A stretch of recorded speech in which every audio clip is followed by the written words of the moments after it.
This next question comes from Steven Stoller. He's a shareholder in Atlanta, Georgia, and he says, would you please help us understand the effects of COVID-19 on our insurance businesses? Other insurance companies have reported losses from boosting reserves for future insurance claims that they expect to be paying as a result of coronavirus.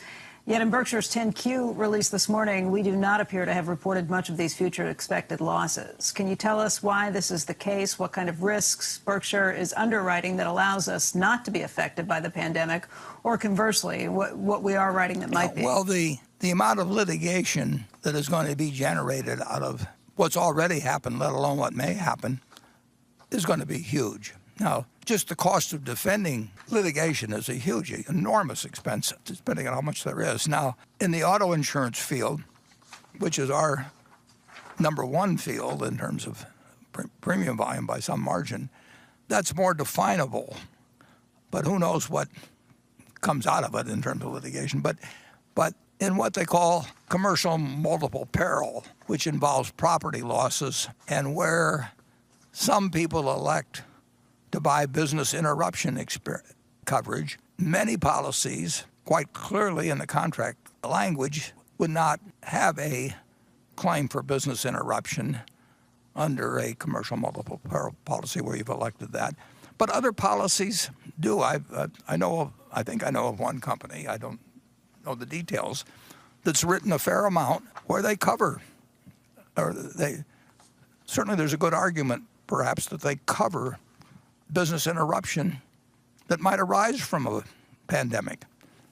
Well, they're in a very different position than the standard language, which says that you recover for business interruption only if involves physical damage to the property. And you can buy all kinds of different policies. We are not big in the commercial multiple peril business. So, I mean, this is not like our auto business or anything of the sort.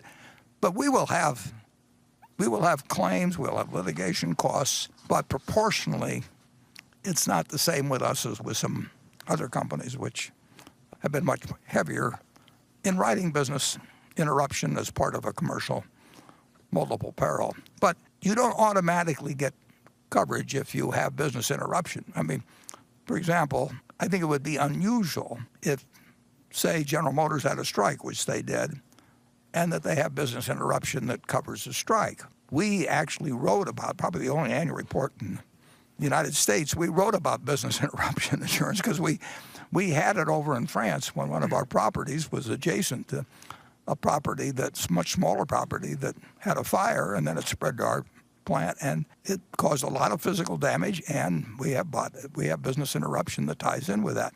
But if we had some company we were selling auto parts to and they had a strike, our business would be interrupted, but it's not covered by that is not part of the coverage unless you specifically really buy it.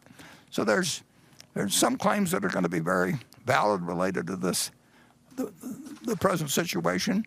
There'll be an awful lot that there'll be litigation on that won't be valid, and there's no question that some insurance companies, I know one in particular, that will pay a lot of money relative to their size in terms of policies that they've written. And I think we have reserved, and our history shows we generally have reserved on the conservative side adequately, at least. And that's certainly our intent. And we tell no managers of any of our insurance operations what numbers we expect from them or do any of that. That they evaluate their losses and they build in something for social inflation. They build in things for all kinds of things. And generally speaking, Berkshire's been pretty accurate in its reserving, and I have no reason to think that we're otherwise than that currently. Stephen Tedder from Atlanta, who says he's a 10-year Berkshire shareholder, writes in and he says, do you see Berkshire offering pandemic coverage in future insurance policies? Well, the answer is we insure a lot of things.